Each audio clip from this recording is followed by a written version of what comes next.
कैसे हैं आप? उम्मीद करती हूँ आप बढ़िया और एकदम मज़े में होंगे। तो चलिए बच्चों, आज पढ़ेंगे हम वाक्य यानी कि सेंटेंस। तो बच्चों, सबसे पहले हमें ये जानना ज़रूरी है वाक्य कहते किसे हैं। बच्चों, आपस में बातें करने व कुछ लिखने के लिए हम वाक्य बनाते हैं, अर्थात भाषा का निर्माण वाक्यों से होता है। वाक्य से ही हमारी पूरी बात समझ में आती है। एक वाक्य कई शब्दों का एक समूह होता है, तो कभी कभी एक ही शब्द से पूरा वाक्य बन जाता है। जैसे डाकिया चिट्ठी लाया है, ये शब्दों का समूह है। वह रो रहा है, ये भी शब्दों का समूह है, अर्थात इसमें कई शब्द हैं। आइए केवल एक शब्द है, लेकिन इससे हमें बात समझ में आ रही है। अतः जिस शब्द या शब्द समूह से पूरी बात समझ में आ जाए उसे वाक्य कहते हैं। तो बच्चों, प्रत्येक वाक्य में क्रिया अवश्य होती है। क्रिया के बिना वाक्य नहीं बन सकता। वाक्य में प्रयोग हुए बिना किसी शब्द का कोई निश्चित अर्थ नहीं होता। शब्द तभी सार्थक होते हैं जब वे वाक्य में प्रयुक्त किए जाते हैं।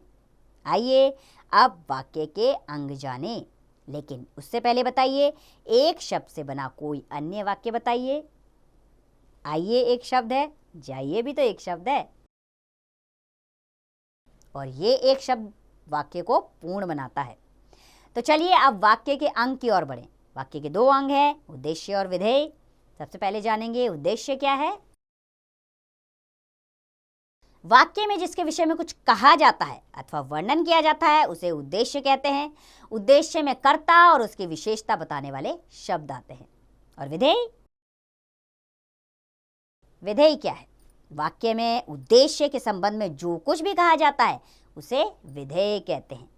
आइए कुछ वाक्य पढ़ें और उसमें उद्देश्य और विधेय को ध्यानपूर्वक समझें। जैसे वाक्य है, कमल ने गाना गाया। इसमें कमल ने उद्देश्य है और गाना गाया विधेय है। मैं सवेरे 4 बजे उठता हूँ, इसमें मैं उद्देश्य है, सवेरे 4 बजे उठता हूँ विधेय है।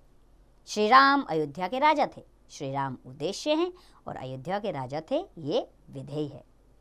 चलिए अब बढ़ते हैं वाक्य के भेद की ओर।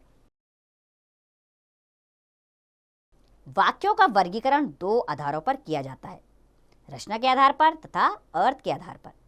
यहाँ हम रचना के आधार पर वाक्यों के भेद जानेंगे। इसके 3 भेद होते हैं। पहला होता है सरल वाक्य। जिस वाक्य में एक ही क्रिया होती है उसे सरल वाक्य कहते हैं। जैसे रामू जयपुर में रहता है, राहुल के पास एक कार है। इसमें एक क्रिया थी, इसीलिए सरल वाक्य। दूसरा है संयुक्त वाक्य। जिस वाक्य में एक से अधिक सरल वाक्यों को किसी समुच्चय बोधक अवयव से जोड़ा गया हो उसे संयुक्त वाक्य कहते हैं। वाक्यों को जोड़ने के लिए लेकिन, किंतु, परंतु, पर, और आदि समुच्चय बोधक शब्दों का प्रयोग किया जाता है। जैसे हमने नेहा को बुलाया था लेकिन वह नहीं आई। इसमें समुच्चय बोधक ने 2 वाक्य आपस में जोड़ दिए। आपको अभी यहीं रहना है और अपना काम पूरा करना है। इसमें और ने 2 वाक्य आपस में जोड़ दिए, समुच्चय बोधक। तीसरा है मिश्र वाक्य। बच्चों, मिश्र का अर्थ होता है मिला जुला। जिस वाक्य में एक प्रधान उपवाक्य और शेष उसके आश्रित यानी उस पर डिपेंड होते हैं वाक्य, उसे मिश्र वाक्य कहते हैं। जैसे मुझे पता था कि तुम अच्छे लड़के नहीं हो। इसमें प्रधान उपवाक्य है मुझे पता था और आश्रित उपवाक्य है कि तुम अच्छे लड़के नहीं हो। दूसरा वाक्य है वह आदमी फिर आया है जो सामान बेच रहा था। इसमें प्रधान वाक्य है वह आदमी फिर आया है और उस पर डिपेंड यानी आश्रित उपवाक्य है जो सामान बेच रहा था। बच्चों, प्रधान उपवाक्य दूसरों पर निर्भर नहीं होते, इन्हें स्वतंत्र रूप से भी बोला जा सकता है। आश्रित उपवाक्य स्वतंत्र नहीं होते, इसलिए इन्हें अलग करके बोलने पर कोई अर्थ स्पष्ट नहीं होता। इसी कारण ये प्रधान उपवाक्य पर निर्भर रहते हैं। आइए अब पढ़ें वाक्यांश क्या है। बच्चों, वाक्य के उस भाग को जिसमें एक से अधिक पद जुड़कर अर्थ तो देते हैं पर वह अर्थ पूर्ण नहीं होता, वाक्यांश कहते हैं। जैसे चांद का टुकड़ा, कामायनी के रचयिता, अयोध्या के राजा आदि। बच्चों, रचना की दृष्टि से वाक्यांशों में 3 बातें याद रखने योग्य है। पहली बात, वाक्यांश में एक से अधिक पद होते हैं। दूसरा, ये पद एक दूसरे से इस तरह जुड़े होते हैं कि उनसे एक इकाई बन जाती है। और तीसरा, वाक्यांश स्वतंत्र पद की तरह प्रयुक्त नहीं होते, ये किसी वाक्य का अंश होते हैं। आइए अब जानें वाक्य परिवर्तन। बच्चों, सरल, संयुक्त और मिश्र वाक्यों को परस्पर एक दूसरे में भी परिवर्तित किया जा सकता है। ऐसा करते समय इस बात का ध्यान रखना है कि वाक्य का अर्थ ना बदल जाए। पहला है सरल से संयुक्त वाक्य बनाना। जैसे सरल वाक्य है, सूर्य निकलने पर अंधेरा नष्ट हो गया। इसको संयुक्त वाक्य में कैसे लिखेंगे? सूर्य निकला और अंधेरा नष्ट हो गया। दूसरा, संयुक्त से सरल वाक्य बनाना। बच्चों, संयुक्त वाक्य है जैसे मैच खत्म हो गया और दर्शक घर जाने लगे।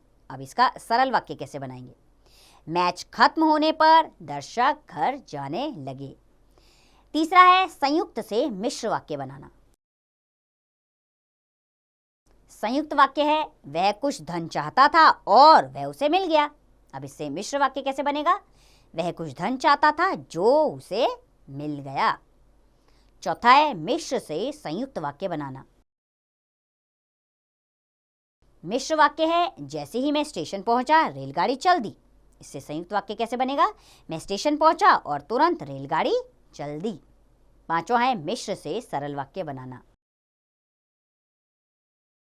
मिश्र वाक्य है जैसे उसने मुझे बताया कि वह कल क्यों नहीं आया था। इसका सरल वाक्य है उसने मुझे कल ना आने का कारण बताया। और छठा है सरल से मिश्र वाक्य बनाना। सरल वाक्य है बच्चों, अच्छे लड़के बड़ों का सम्मान करते हैं। इसका मिश्र वाक्य बनेगा जो लड़के अच्छे होते हैं वे बड़ों का सम्मान करते हैं।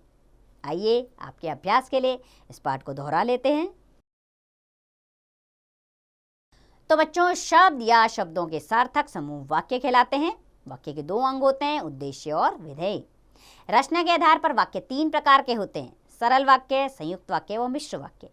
वाक्यों में परस्पर परिवर्तन किया जा सकता है, किंतु परिवर्तन करते समय अर्थ नहीं बदलना चाहिए। तो बच्चों, उम्मीद करती हूँ आपको ये पाठ अच्छे से समझ आया होगा। अब आपने लगातार इसका अभ्यास करना है, छोड़ना नहीं है, वरना आप इसमें दक्ष नहीं हो पाएंगे। इसीलिए आपको दक्ष होना ज़रूरी है, अर्थात निपुण होना ज़रूरी है। तो इसका लगातार अभ्यास कीजिएगा। अब इसका अभ्यास कार्य आप स्वयं कीजिए।